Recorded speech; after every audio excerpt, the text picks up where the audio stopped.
This is what a $5 RV generator repair looks like versus a $600 generator repair. But can we get $600 results for 1/100th of the price? Or does some option in between get us there? Let's find out. If you don't know me, hi, hello, my name is Emily. I'm a certified RV repair tech who tells you the RV secrets that most techs don't want you to know. And between online and in person, I've helped thousands of people fix things in and around their RVs. So what's the problem we're trying to solve with our generator? Well, almost all of them. You see, the number one reason behind generator problems in RVs is bad gas. Gas goes bad in smaller amounts faster than in larger amounts. So it goes bad in all the tiny tubes and nooks and crannies of your generator faster than it goes bad in your gas tank. And RVs tend to sit in storage for months at a time, which gives them ample opportunity for the gas to go bad. And the most active crime scene for this bad gas scenario is the carburetor. The carburetor is the part of your generator that mixes the fuel and the air together into the perfect mixture before sending that mixture to the cylinders of the engine. Your carburetor has a lot of really tiny crevices that it shoves gas through, which means a lot of really tiny places for gas to gunk up and go bad. Once your carburetor gets gunky, it can cause the generator to not start but not run, or run really poorly. Basically, all of the reasons that you might call a tech about your generator. Basically, if your generator worked fine the last time you ran it, but that was a couple months ago, and now it won't do something that you want it to do, there's a real good chance your problem is just bad gas. And just so you know, you can avoid this problem in the future by just running your generator once a month to push that bad gas out. Or you can empty your generator totally of gas before you put it into storage. Or you can put a fuel conditioner into your gas and run that through your generator before you put it into storage, and that'll just help prevent the gas from gooping up inside of your carburetor. All of these are great options, and honestly, running your generator once a month is a great maintenance item just to help move everything around and make sure that everything's in its place. And if you want a quick and easy guide to a lot of the other maintenance items you can do in and around your RV to keep things working, I've got a free guide down in the description. Which brings us to the $5 solution, a regular old can of brake cleaner. In this option, we're going to remove the carb, clean all of those little nooks and crannies with brake cleaner, and then put the carb back. You can either do a full carb clean out where you remove the entire carburetor, or you can do what I call the baby carb clean out, where you just remove the bottom section and clean that out. Honestly, I prefer to do baby carb clean outs because removing the entire carburetor and specifically putting the whole thing back in is a real pain in the butt. And I personally got into RVing to drink mimosas in beautiful locations, not to mutter expletives at an RV on a random Tuesday. And the biggest problem child of these carburetors is in that bottom half. So you're getting the biggest bang for your time buck by just doing the bottom half. Before you go to take out your carb, I recommend emptying the carb bowl using this screw here.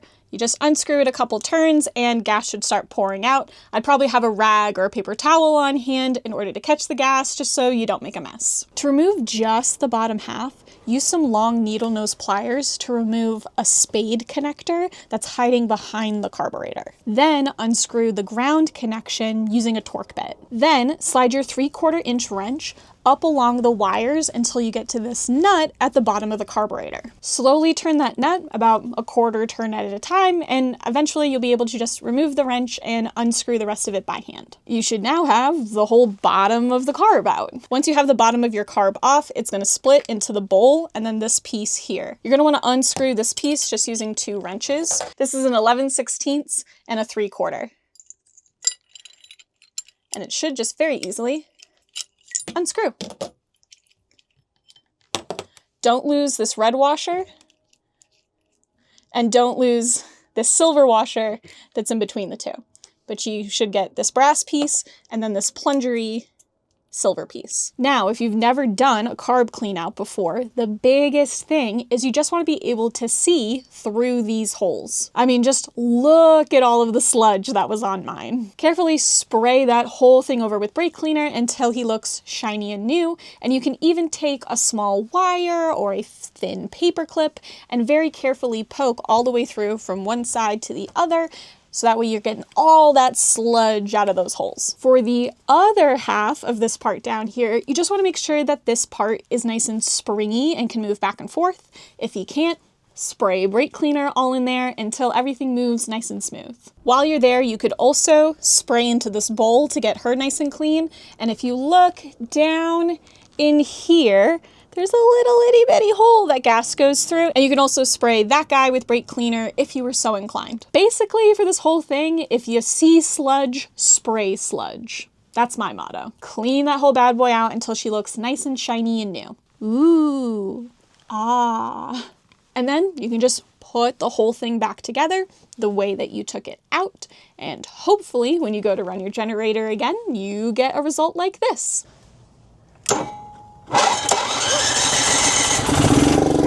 Let's go! This entire process from start to finish took me about 45 minutes and cost me $5 for the brake cleaner. It'll probably take you a little bit less if you're not trying to film the whole process, but that's also probably a good benchmark if this is your first time trying this. Overall, the baby carb clean out was the cheapest option, coming in at only $5. And if I had to rate it a 1 out of 5 on the pain in the butt scale, I'd probably rate it 2 out of 5 butts. When you're trying to unscrew the bottom of this carb, these two wires are going to keep trying to twist in on themselves, and you've just got to constantly go in and untwist them just so they don't get so twisted that they hurt or break themselves.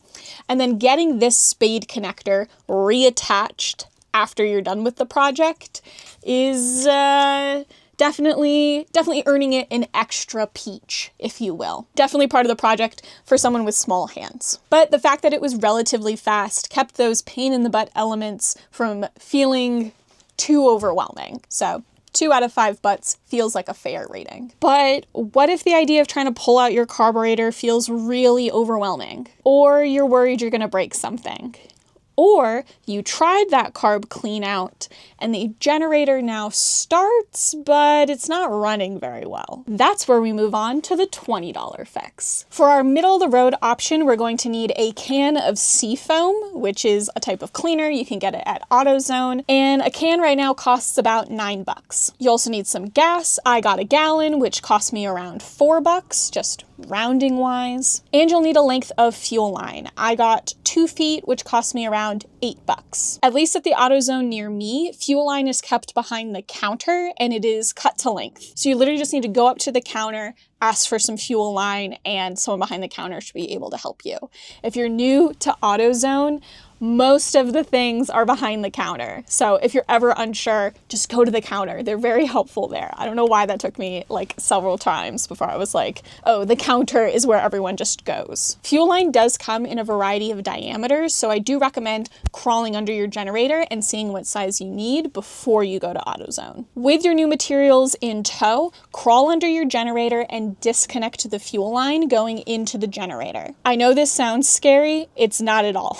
There's usually just one line. It's super obvious, and it's just connected with like a hose clamp. So a screwdriver and you got that thing disconnected. Be careful when you do go to disconnect that line. It is most likely going to be full of gas. So just make sure you don't dump that on you. You'll be unhappy. Bonus tip, if you bring a little clear container with you, you can dump that gas into the clear container and look at it, and that'll help give you a hint if bad gas is your problem. Brand new gas, almost completely clear. So if the gas that you pull out looks like the color of urine, then that's a pretty good sign that your gas is getting old and is going bad. Once we have the main fuel line disconnected, we're then just going to connect our new fuel line that we got from the store.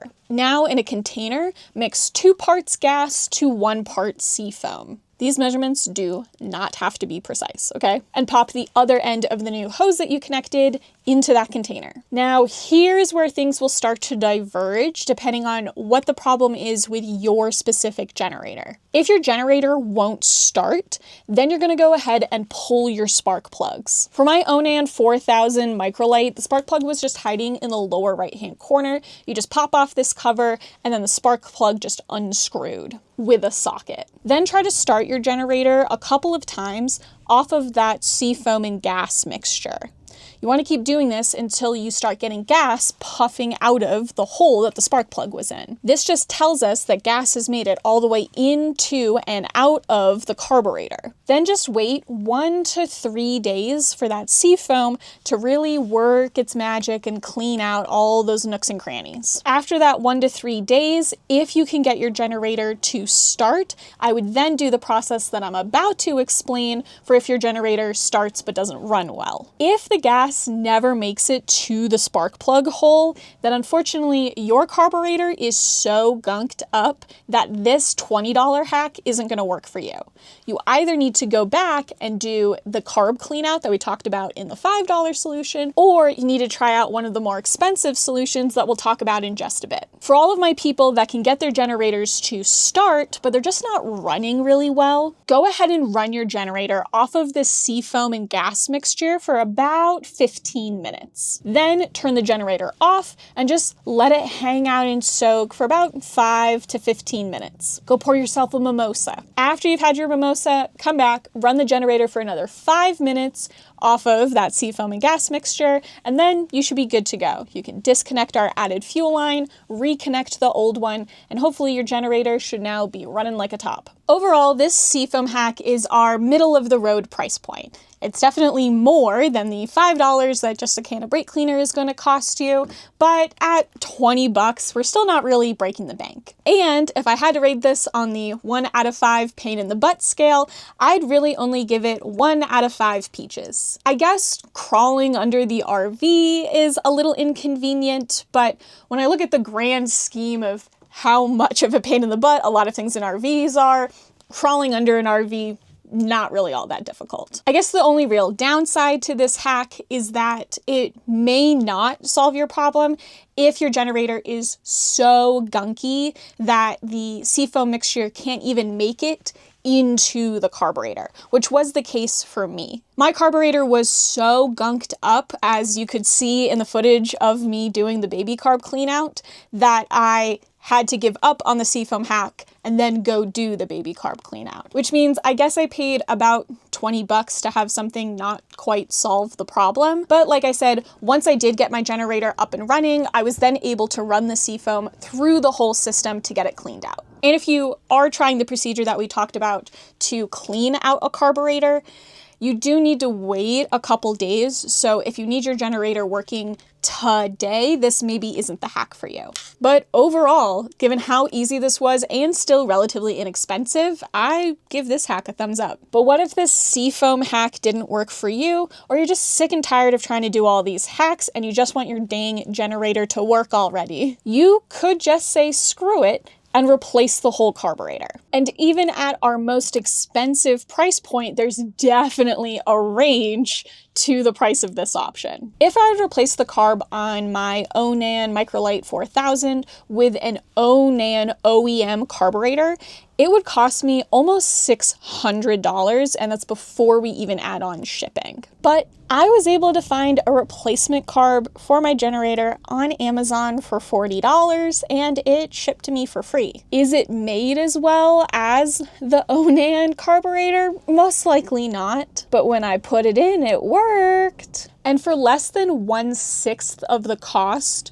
of the Onan carburetor, honestly, that works for me. Removing the old carb looked like disconnecting the fuel line and unscrewing this ground wire with a torque bit. Then I had to open up the air box and remove the air filter in order to reveal the heads for the 2 main bolts that go through the carburetor. To unscrew those, I needed a 10mm socket and an extension in order to fit that in through the air box. This is definitely a little tricky because you can't see the bolt heads and get your hand in there at the same time. So a mirror might help you here. But once those bolts were removed, I then had enough slack to disconnect the spade connector for the power going to the carb that was hiding behind it. And then I had to do a little bit of wiggling to get these sticks that are attached to the top of the carburetor disconnected. I definitely recommend taking a picture of how everything is connected on the top before you go ahead and remove it, just so you know how it all goes back together later. To put the new carb in, I basically did all of that in reverse. Getting those two bolts back through the carburetor was definitely the hardest part of the entire process. At one point, I accidentally put one of the bolts just through the carburetor itself, as opposed to through the bolt hole, which didn't hurt anything. It was just really annoying once I realized what I had done. But even with a couple missteps, I was able to get the old carburetor out and the new carburetor in under 30 minutes. So a lot of people might find themselves willing to pay $40 to just switch out the carb, know that it's not the problem, and to not have to fight with trying to clean it or trying to run seafoam through it. They just want the dang thing to work. Then the $40 replace your carb option might be the way to go. But I can totally understand if you're someone that really wants to keep to OEM parts and you don't want to pay over $600 for a new carburetor, then cleaning it sounds like a good way to go. On the pain in the butt scale, I'm going to go ahead and give this 3 out of 5 butts. Getting those two main bolts out of the carburetor and then back into the carburetor are definitely a pain in the butt. I'm sure if you've done this a couple of times, you can maybe get that down and make it a little easier, but definitely for your first time, it's gonna take you a couple of tries to get everything lined up. And then wiggling this guy enough to get those sticks disconnected, while not difficult, was definitely finicky and not something I think I'd want to do every day, but definitely something that was totally doable, and I still didn't hate my generator by the end of the project. But which option do I recommend after having tried all 3 of these in my generator?